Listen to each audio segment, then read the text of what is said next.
I was so proud of myself. No matter what happened, I was proud of myself for continuing to do gymnastics, because I almost was like, okay, just forget this whole year. We'll start over, go to Worlds, all that. Like, I was, in February, I was ready to just already be done, because I didn't want to try and fail and be upset that I could have done more. Or at Worlds, I knew I wasn't going to be able to just get back. I knew I was going to have to be back and be better. Yeah. And I didn't know if that was possible. So finishing that routine, it was like I got back and I got better. And so knowing I was able to do that with the injury I had, it just made me so proud of myself, and such a relief that now, like, all of my hard work really did pay off.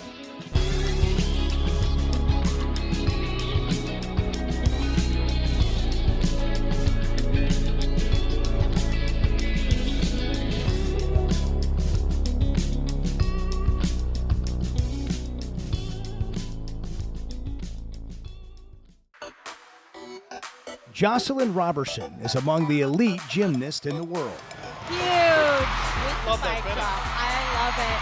The crowd loves it. That was great. But finding her calling in the sport came a bit unconventional. I asked her when I was 3 to play t-ball, and my dad said no, and that I would never play any sport because I was too little. So my mom promised me she'd find me something I could do. Roberson started gymnastics at 3, and by 6, she was hooked. It ignited that fire of competitiveness in me. I remember being like, I have to go home and perfect my routines. I'm gonna win one of these meets. And by the end of the season, I had won beam and all around. The flame took her from Texarkana to Houston, where she trained with the GOAT herself, Simone Biles, her idol turned teammate. It was so insane because I grew up idolizing her and she was my role model. I was like, oh, so she's gonna be at practice now. I was like, okay, cool. Good was never good enough for Joscelyn. She always wanted to be elite. We trained 34 hours a week. I ate, sleep, and breathed gymnastics for so long. Joscelyn had her eyes set on the Paris Olympics, earning an alternate spot on Team USA in 2024. That was my dream since I was 3 years old. And it just came true. Like, it's hard for me to wrap my head around, like, the gravity of it all. Now she's taking that Olympic mindset to Arkansas, where she's embracing a new challenge. I'm training to keep my elite skills. So many things are changing. I just moved from Houston, Fayetteville, and I became from just a regular elite athlete to a college athlete now that's been to the Olympics. Like, I'm not being too hard on myself. We're just gonna see where it goes.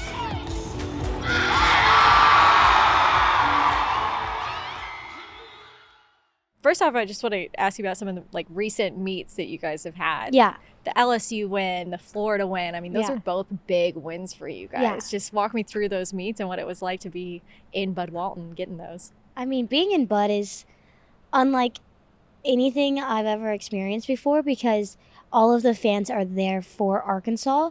I mean, competing in elite meets, there are a lot of fans there, but they're there for like 3 of the top athletes, and then the rest of them are like, oh, that's cool, I'll cheer for you. Or at the Olympic trials, it was like really, really loud, but every time in Bud, it's loud when I get ready to go, or any of the other girls get ready to go. I feel like for LSU and Florida, it was such a big meet. We decided to like just stay in our bubble and not worry about what the other team was doing, or how they were doing, or any of that. We just wanted to really stay in our bubble and just have fun. I feel like when we have fun, we're doing our best gymnastics. And for Florida especially, I really just wanted to have fun and not worry about anything, because I can get in my head a lot and just critique myself about everything I do. And Florida was really about having fun and just being a little kid on the gymnastics floor again. And I feel like I did that, and it was such a fun day. And then the outcome is the outcome. I mean, it was amazing, but we weren't focused on that. So it was awesome to have that win, but it wasn't the goal of the meet. The goal of the meet was to have fun. Let's talk about the early days of your gymnastics, you know, Yeah. getting back to the feeling like a kid when Yeah. you were first competing. So I didn't realize you grew up in Texarkana, Yeah. the Texas side, not the Arkansas side, but still Yes. not all that far from here. No. So also Texas, when it comes to like elite gymnastics, it's got to be one of the best, right? Yeah. Like in I terms feel of- like a lot of our elite athletes come from Texas. I mean, you have so many Olympians just for gymnastics that come out of there. So it was definitely fun being from Texas, but it makes everything so much harder. And like, even like the lower levels are so competitive. So I think that really taught me like how to be competitive, and it made me fall in love with competing. But yeah, Texas is great. Yeah. And you started really early. And well, I guess, I mean, most gymnasts start pretty young. Yeah. And so you were what, 3? I was 3 when I started. Okay. But you can't start competing until you're 6. So Okay. that was my first competition. I was 6. Did you just immediately fall in love with it? Yes. So the day before I turned 6, I don't know if this is still the same, but you had to be 6. You couldn't be turning 6. You had to be 6. And there was a meet the day before my birthday, and I couldn't compete. And I was so sad because all my friends got to compete. Yeah. But then a couple of weeks after that, I got to have my first competition, and I just loved it. And the only thing I medaled on was vault. I got 16th, and that was it. And it just it ignited that fire of competitiveness in me.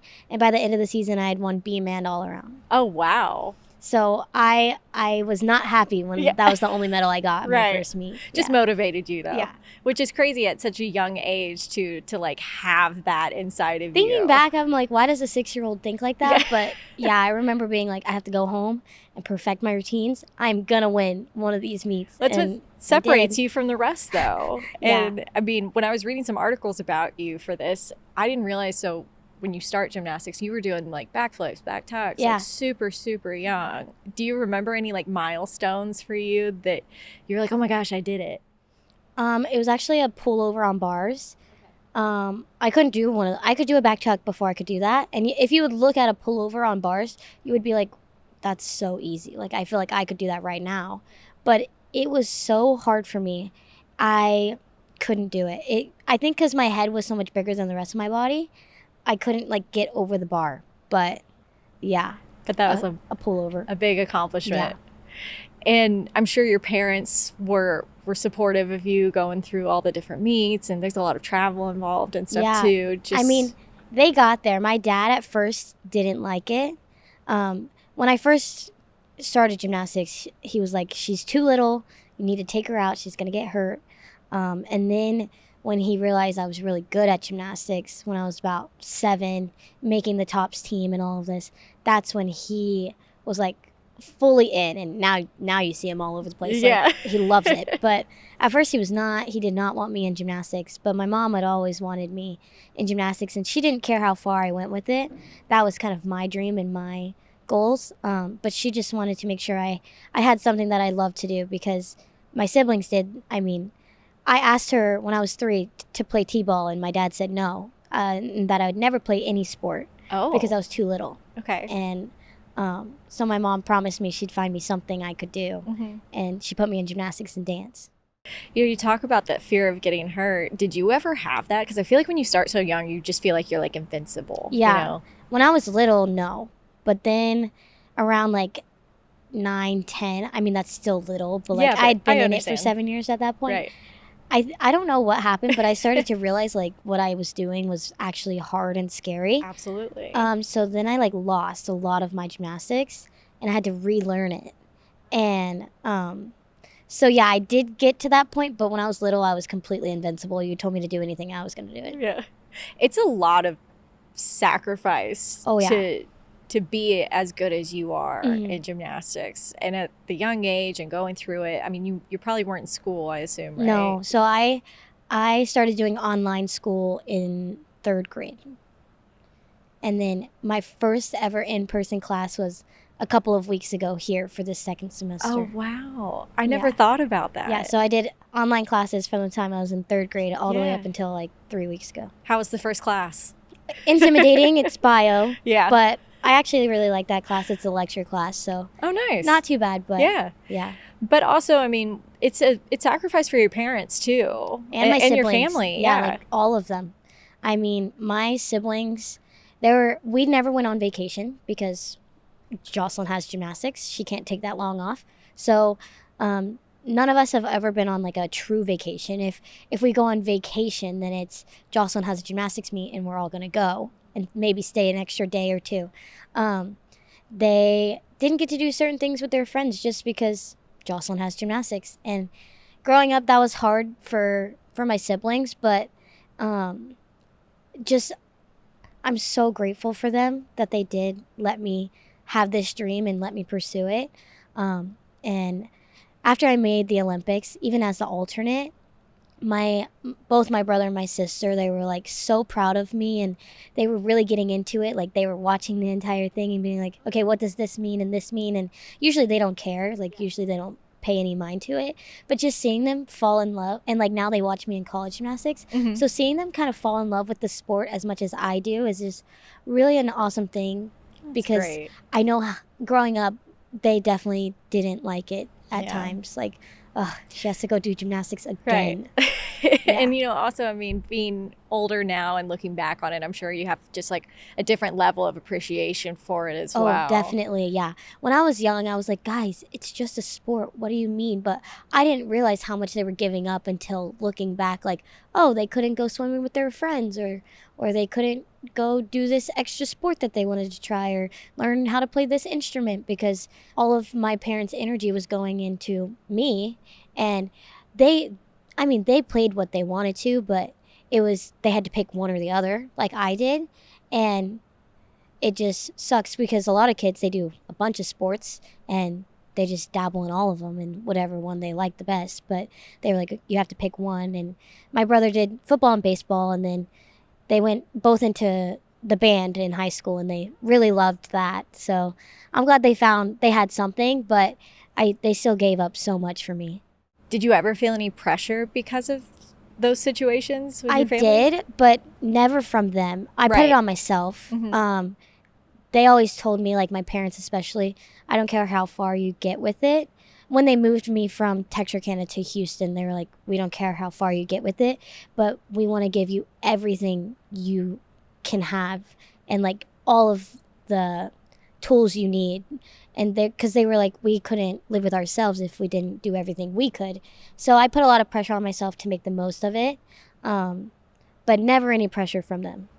Tell me about that move to Houston. Yeah. Did your mom go with you? My mom went with me. Okay. And she had gotten a new job in Houston. So I moved with her to train with Cecile and Laurent, who are amazing. They're Hall of Fame coaches now. But I was also training with Jordan Childs, who's now at UCLA, and Simone, and a bunch of other elite athletes. So just being around other elites, because at home in Texarkana, it was just me. And it was hard because no one really fully understood what I was going through. But moving to Houston, more than just the coaching, just the atmosphere, like they understood what I was going through every day and like how hard it was. And I think honestly that helped me a lot. And then being around the best and people thinking I belonged with the best, it also helped with my confidence so much. So it was a great thing, but at first I didn't think it was going to be great. But that's an incredible opportunity to train with all of them. I remember I was looking at your Instagram. You have a picture with Simone Biles when you were little. Yeah. And then having that chance to work with her had to be amazing. Yeah, it was so insane because I grew up idolizing her and she was my role model. And I have a video that went viral, and then she like reposted it and was like, I have to meet her.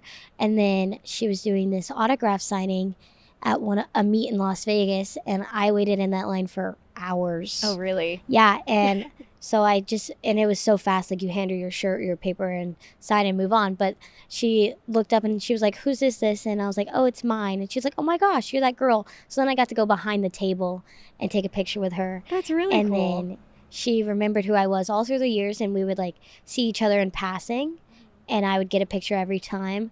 But then moving to WCC, I still didn't know she was coming back. Like I just was going there to be coached by Cecile and Laurent. Like I didn't know if she was training or not. And when she first showed up to be like, okay, I'm here to flip around for fun. I was like, oh, so she's going to be at practice now. I was like, okay, cool. So it was just so crazy. And now we're really good friends, but. That's great. Yeah. So what was the training like when you were in Houston? It was hard. I would assume, but that just comes with it. We trained 34 hours a week. Wow. Yeah, so I ate, sleep, and breathed gymnastics for so long. And then 34 hours almost a full-time job. Yeah. It really is. But then you take into account, like, you have to get rehab, you have to eat right, so you have to make sure you're getting to the grocery store. And it's just so much. Right. Yeah. And you're doing all of that at what age? So I started training 30 hours a week when I was probably 10. Oh my God. 10, 11. And then I've been doing it since I got here. Is it just like second nature for you now? Yeah. I mean, it's just normal for me to be in the gym that long. I don't know anything else really. What do you do for fun outside of that? Do you have any time to like hang out with friends or anything?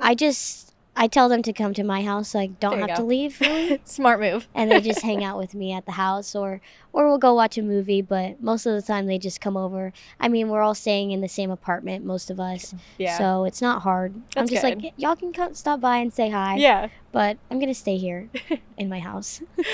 So I want to talk about the Olympic trials. Mm-hmm. So obviously Team USA for gymnastics it's the best of the best. Yeah, it's... I can't even imagine the process that goes into making that team. But if you can kind of give us an overview of how you get to the trials and what that process is like. It starts when you're really little. I mean, you have to start with your dream of doing it. It's so hard. You can't not love it and get there. You have to love the sport to get there. But you have to go to what are called elite qualifiers, and this is like the very, very start. And you have to do what's called compulsory routines, which everybody does the same routine. You get scored on it. You have to get a certain all-around score. And then you also have to do optional, which is like your own routines, which is what you guys see at Olympic trials. Those are those routines. You have to get a certain score to qualify to classics. And then at classics, you have to get a certain score to qualify to championships. But that score is higher than the qualification score. But once you compete at classics and get a certain score at classics, I think it's been so long, then you don't have to do the qualification, like the qualifiers. So I haven't done a qualifier in years. But then at championships, you go based on rank, and they change it each year, like the specifics. But from championships, you make what's called the national team. And so for last year, it was, I think, top 20, I think. But they made national team, and everybody that's on national team gets invited to the Olympic trials. So then you go to the Olympic trials. You have 2 days of competition. You also have 2 days of competition at championships. But you have 2 days of competition based on your results and the team, what would be best for a team. Then they make their Olympic team from there. Wow. That's a lot of stuff right there. Oh, and also, I mean, you're still competing in other events, I assume, right? Yes. Like throughout that process. So for some for some gymnasts, no, that's all they do. And last year for the Olympics, that's all I did because I was coming back from an injury. Right. So I didn't focus on any of the other ones. But they do give you the option to make other international assignments, is what they're called.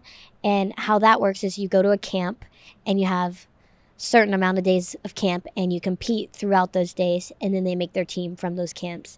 Then you go compete, and then you come back, but you still, those are like the main ones, classics, championships, and then Olympic trials for Olympic years. If you don't have Olympic trial, if it's not an Olympic year, then national team gets you invited to world selection camp. Okay. And then you go to world selection camp, and then from there you get selected for world championships. Man. Yeah. So that's like the order it'll be this year.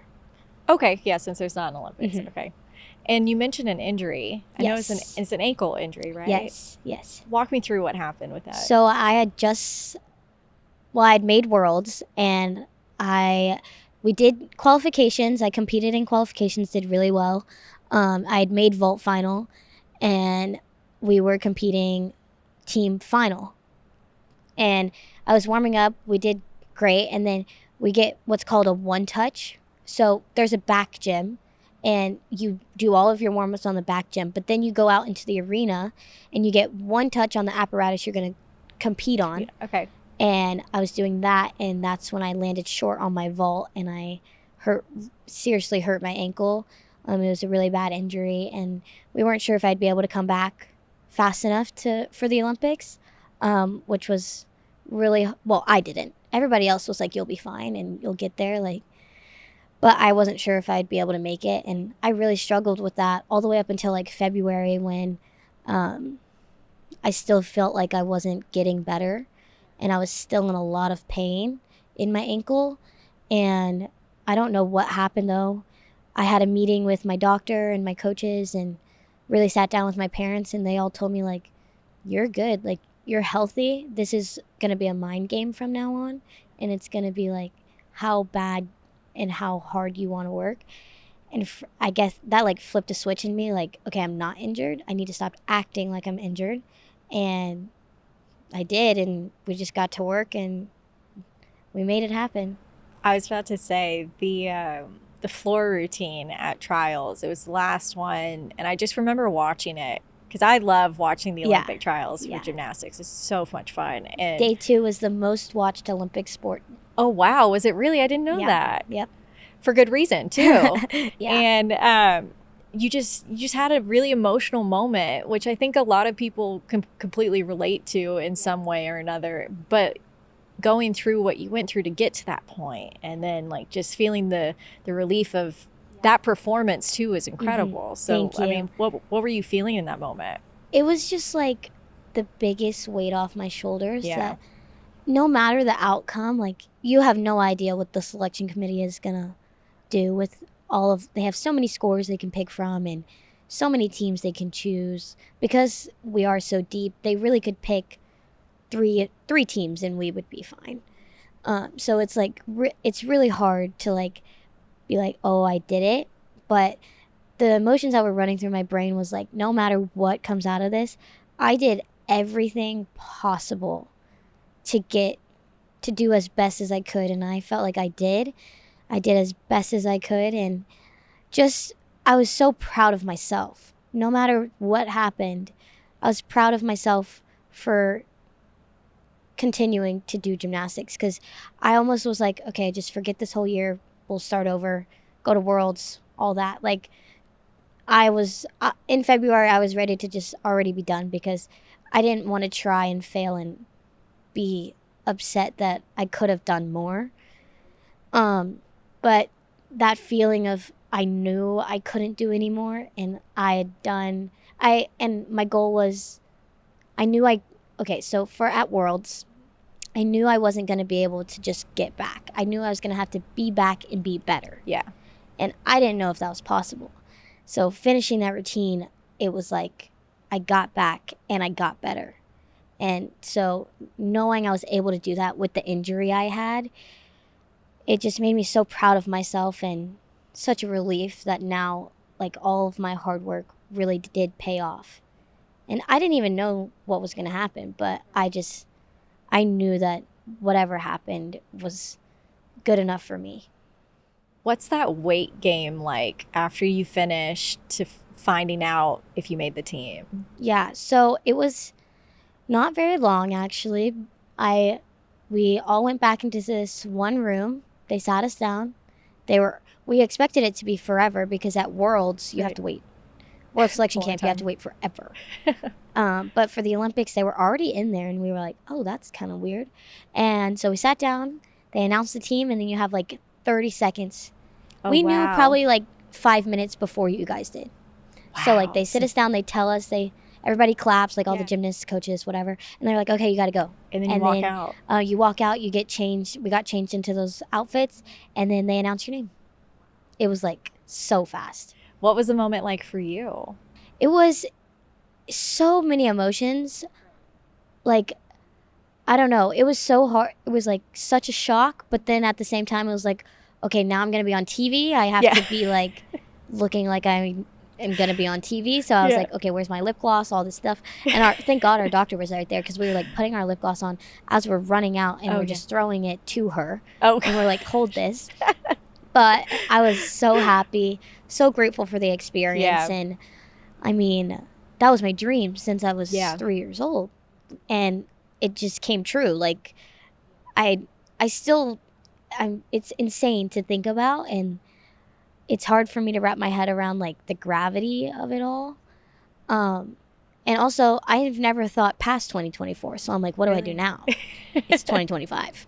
But I think I'm getting a plan together and I'm figuring it out. Yeah. But yeah, 2024 has been like in game for a very long time. And now it's 25. So I'm like, okay, let's figure out what I'm supposed to be doing now.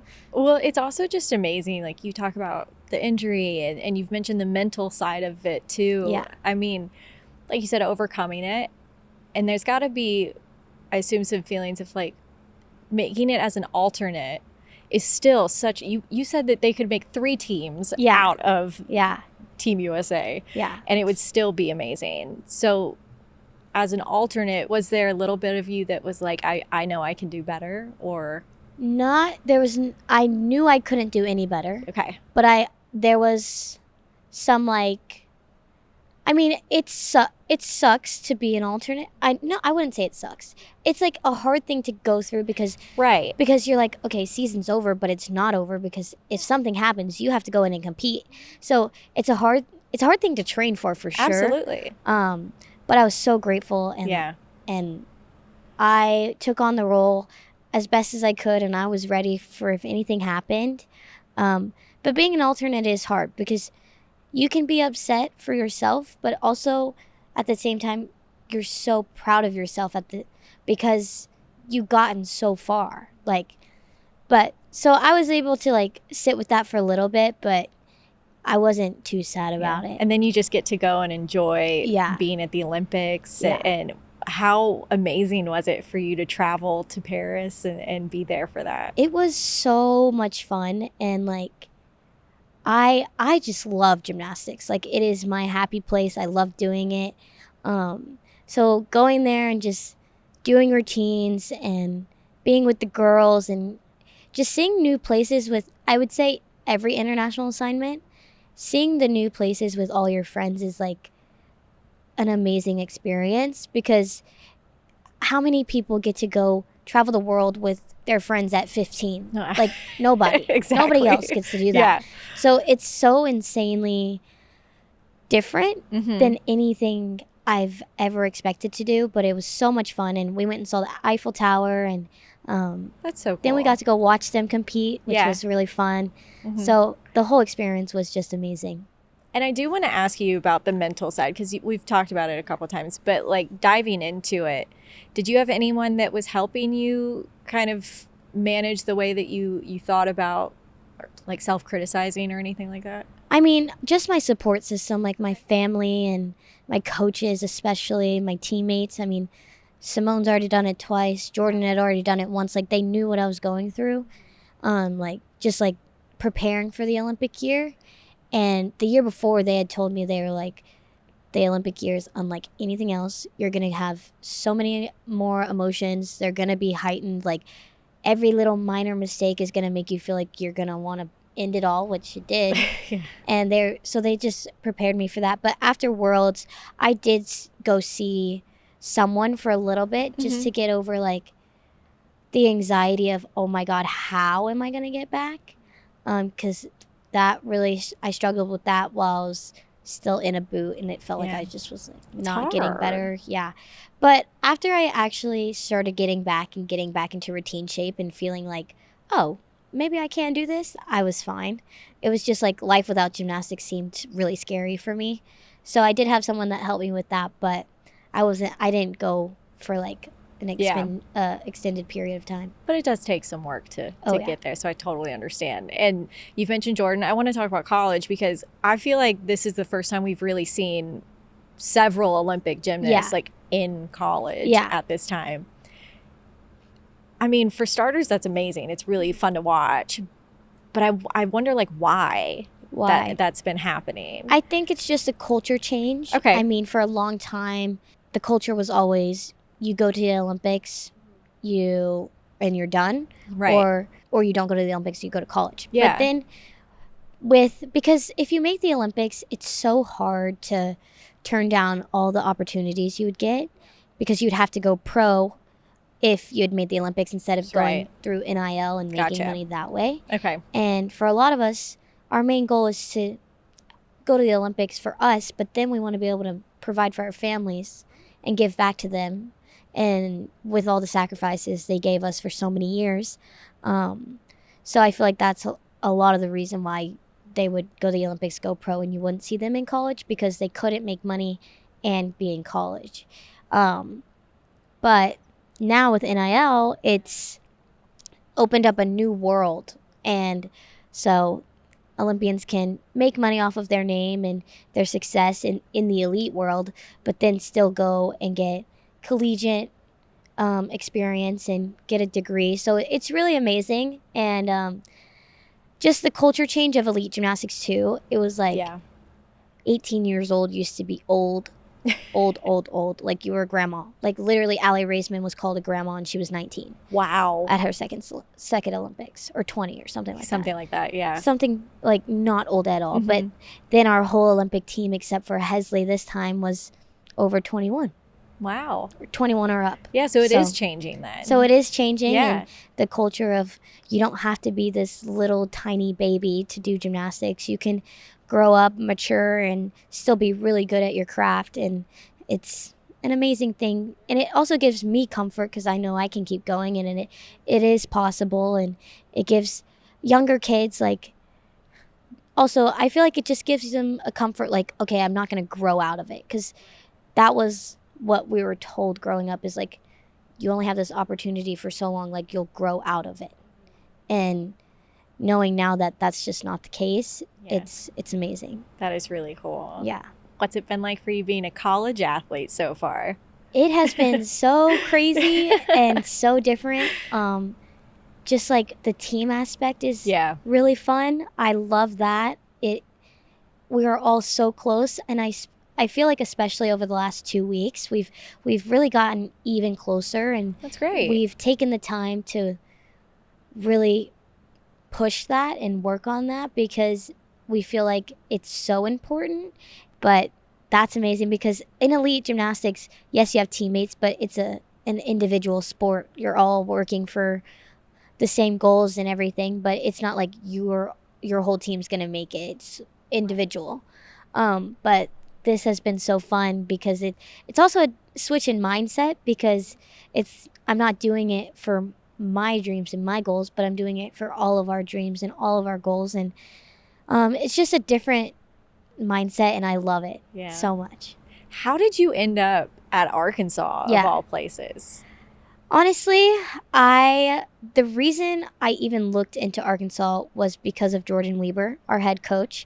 I grew up, she was my favorite gymnast growing up. Oh, really? Yeah. And growing up on the Texas side of Texarkana, I was like, I'm not going to Arkansas ever. Really? Yeah, I didn't even want to look at it. But then Jordan moved from UCLA to Arkansas, and I was like, okay, maybe I will. Maybe I'll look at it. So then I hopped on a call with her, and I just loved talking to her. We talked for like 2 hours. Oh, wow. Yeah, and I was like, I really liked her, like, as a coach and as a person. And I mean, I knew I was going to, because she was my favorite gymnast, but it was still so cool to talk to her. And I was like, okay, maybe I'll visit the campus. So then I go on a visit, and once I got here, I fell in love with all of it. Like, I fell in love with the facilities, and just, it's an SEC school, which is also amazing. It's so close to home, which, especially right now, I'm extremely grateful for, because I'm able to go home like that. And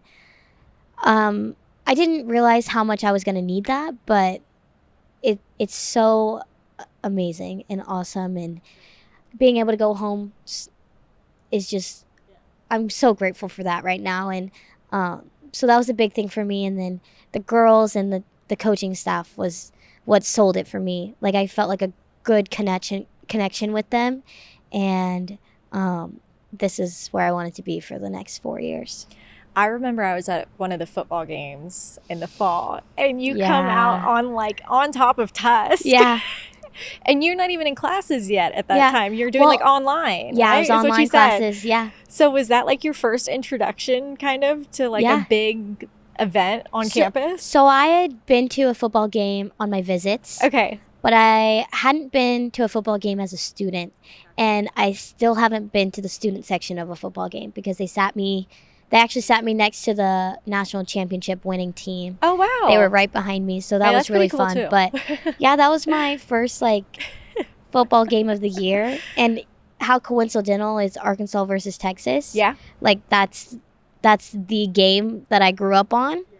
I mean, I know they stopped doing it, but then it came back, and it was crazy. That was really cool. And just so full circle, because I was like, I grew up on the other side of these games for my whole life, rooting for Texas, and now I'm on the mascot of Arkansas, being paraded around right before the game starts. Yeah, it was really cool, and I loved it. And my grandpa and my dad and my brother and my mom got to come, and all big time Texas fans. They got to go on the field. Oh, that's amazing. And so they still love Arkansas for me, but big Texas fans. I get it. And so it was.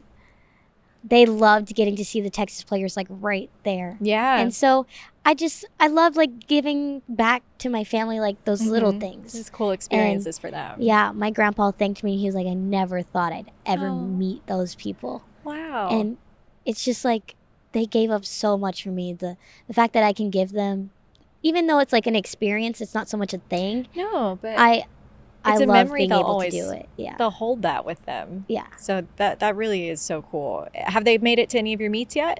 Yes. Okay. My mom and my dad come to every home meet. Oh, wow. And then if they can make the away meet, they go. Yeah. My brother's been to all of the home meets except one. And then my grandpa has come to 2.